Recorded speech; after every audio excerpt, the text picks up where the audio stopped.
Un solo hombre diseñó las reglas del dinero global en 1944. Reglas que hoy siguen vigentes, reglas que desde entonces han atrapado a decenas de países en el mismo ciclo de deuda, una y otra vez, en 4 continentes distintos. Y hay una razón muy concreta por la que ese hombre casi nunca aparece en los libros de economía.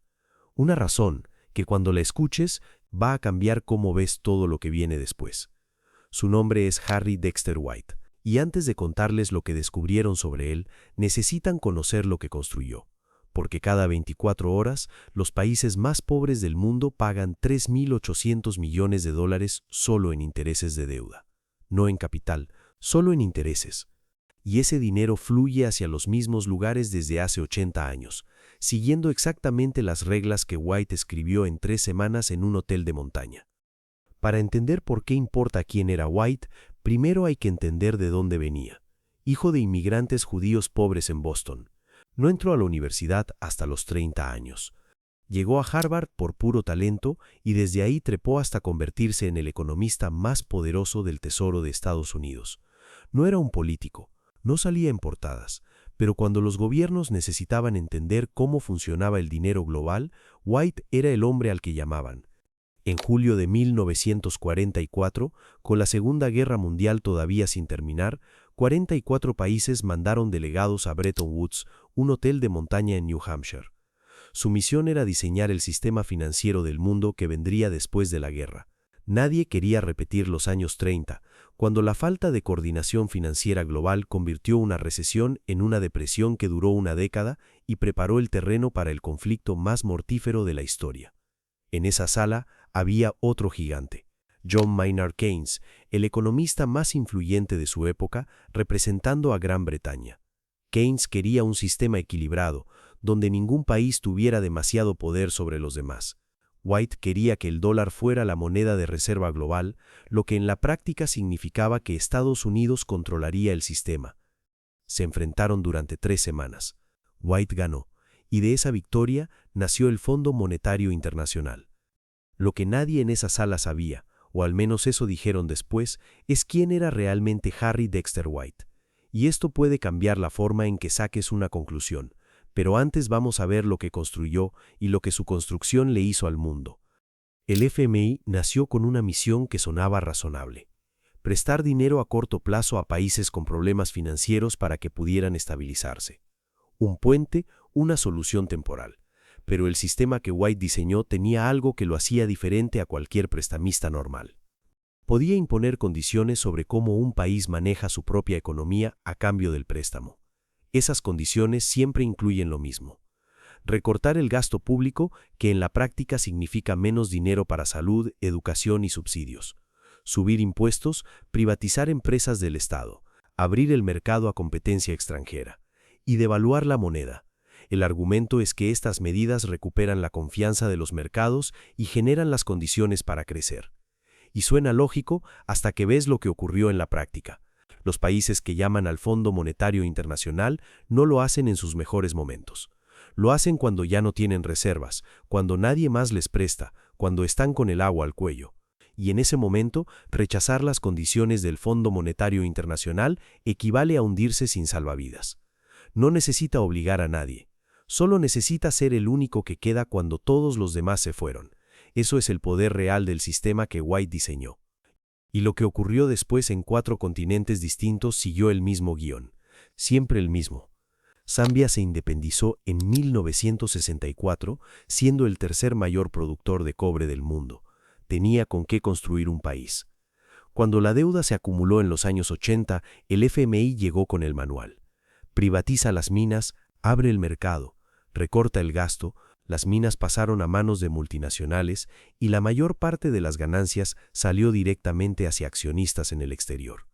Los pagos de deuda terminaron compitiendo con los hospitales y las escuelas. El país siguió llamando al Fondo Monetario Internacional. El FMI siguió llegando con el mismo manual. Lo que pasó en Zambia fue lento, pero lo que pasó en Rusia fue de golpe.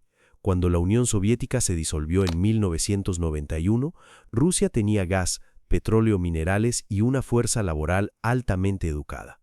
En papel tenía todo. Lo que siguió fue uno de los colapsos más rápidos de la historia moderna en tiempo de paz.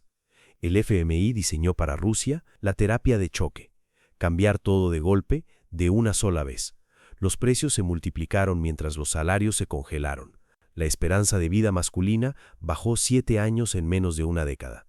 Y mientras eso ocurría, un puñado de hombres compraron a precio de liquidación las empresas más valiosas del país. Así nacieron los oligarcas rusos, no como empresarios exitosos, sino como los ganadores de un colapso. El FMI llamó al programa un éxito parcial. En América Latina, ese mismo manual ya había destruido a su propio alumno modelo. Y aquí hablamos de Argentina, que durante los años 90 era el ejemplo que el FMI mostraba cuando alguien cuestionaba sus métodos.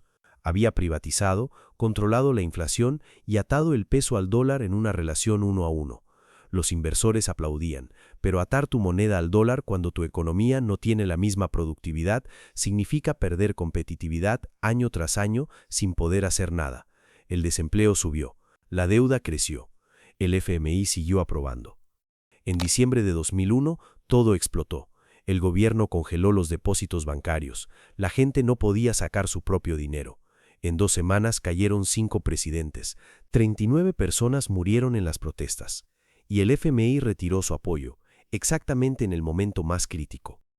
Pero hay otro caso que casi nunca aparece cuando se habla de todo esto. Un país tan pequeño que sus crisis no salen en los titulares, pero que lleva más tiempo atrapado en este ciclo que cualquier otro. Y ese es Jamaica, que ya lleva más de 25 programas del FMI desde que se independizó en 1962.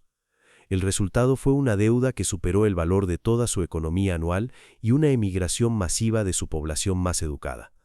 El país perdió exactamente el capital humano que necesitaba para crecer. El crecimiento real por persona en 4 décadas fue prácticamente plano. El Fondo Monetario Internacional llama a eso resiliencia. Cuando ves estos 4 casos juntos, ya no puedes explicarlo como mala suerte. El patrón es demasiado exacto. 4 continentes, 4 décadas distintas, 4 contextos completamente diferentes. El mismo resultado. En todos, el FMI llegó cuando el país estaba más vulnerable. En todos, las condiciones priorizaron el repago a los acreedores internacionales antes que la capacidad del país para crecer. En todos, las consecuencias más duras las pagó la gente que menos había decidido. Y en todos, cuando el programa no funcionó, la explicación oficial fue que el país no había aplicado las reformas con suficiente disciplina. Joseph Stiglitz fue economista jefe del Banco Mundial entre 1997 y 2000. Tuvo acceso a los documentos que el público nunca ve. Ganó el Nobel de Economía en 2001. Y lo que dijo fue esto. Cuando el FMI entra a rescatar un país, su prioridad real no es la gente que vive ahí. Es asegurarse de que los bancos e inversores que prestaron el dinero recuperen su inversión. El país es el medio, el acreedor es el fin. En 2016, el propio Departamento de Investigación del FMI publicó un artículo admitiendo que sus recetas históricas quizás habían ido demasiado lejos. Cuando una institución de ese poder se cuestiona a sí misma en público, no es un detalle menor. Es lo más parecido a una confesión que vas a escuchar de una institución que mueve el dinero del mundo. El FMI tiene 190 países miembros, pero Estados Unidos tiene poder de veto sobre cualquier decisión importante. El norte global tiene 9 veces más poder de voto que el sur global combinado. Y por convención desde 1944, el director del Fondo Monetario Internacional siempre ha sido europeo. El presidente del Banco Mundial siempre estadounidense. No está en los estatutos. Es el acuerdo que se hizo en Bretton Woods, el acuerdo que diseñó Harry Dexter White. Y aquí es donde la historia cierra de una forma que nadie anticipaba cuando empezó. La razón concreta por la que White casi nunca aparece en los libros de economía. Años después de Bretton Woods, el Departamento Federal de Investigación abrió una investigación sobre Harry Dexter White. Los archivos desclasificados décadas más tarde, conocidos como los archivos Venona, sugerían que los soviéticos creían que White trabajaba para ellos. No hay un veredicto definitivo. Los historiadores todavía debaten hasta dónde llegaba su relación con la inteligencia soviética. ¿Qué significa esto? Que el hombre que diseñó el sistema financiero del capitalismo global el hombre que venció a Keynes y puso al dólar en el centro del mundo, el hombre cuyas reglas siguen gobernando la deuda de 190 países 80 años después. Ese hombre fue investigado como presunto agente de la Unión Soviética, el sistema que supuestamente se oponía a todo lo que el Fondo Monetario Internacional representaba. No sabemos si White traicionó a Estados Unidos, no sabemos si diseñó el sistema con esa intención. Lo que sí sabemos es que el orden financiero que construyó benefició enormemente a los bancos y gobiernos occidentales durante 8 décadas, mientras los países más pobres del mundo seguían pagando. Y que el hombre que lo diseñó era alguien en quien, al final, nadie confiaba del todo. El Fondo Monetario Internacional fue creado para evitar que el mundo volviera a vivir los años 30. 80 años después, existe un ciclo documentado donde los mismos países entran en crisis, llaman al mismo prestamista, aceptan las mismas condiciones y terminan en el mismo lugar. Eso no es un fallo del sistema, es el sistema funcionando exactamente como fue diseñado, por un hombre del que casi nadie habla, y al que el FBI investigó por trabajar para el otro bando. Soy José, y esto es Historia del Poder Financiero. Si te gusta estar al tanto de los mecanismos que realmente mueven el mundo, considera suscribirte. Nos vemos en el próximo video.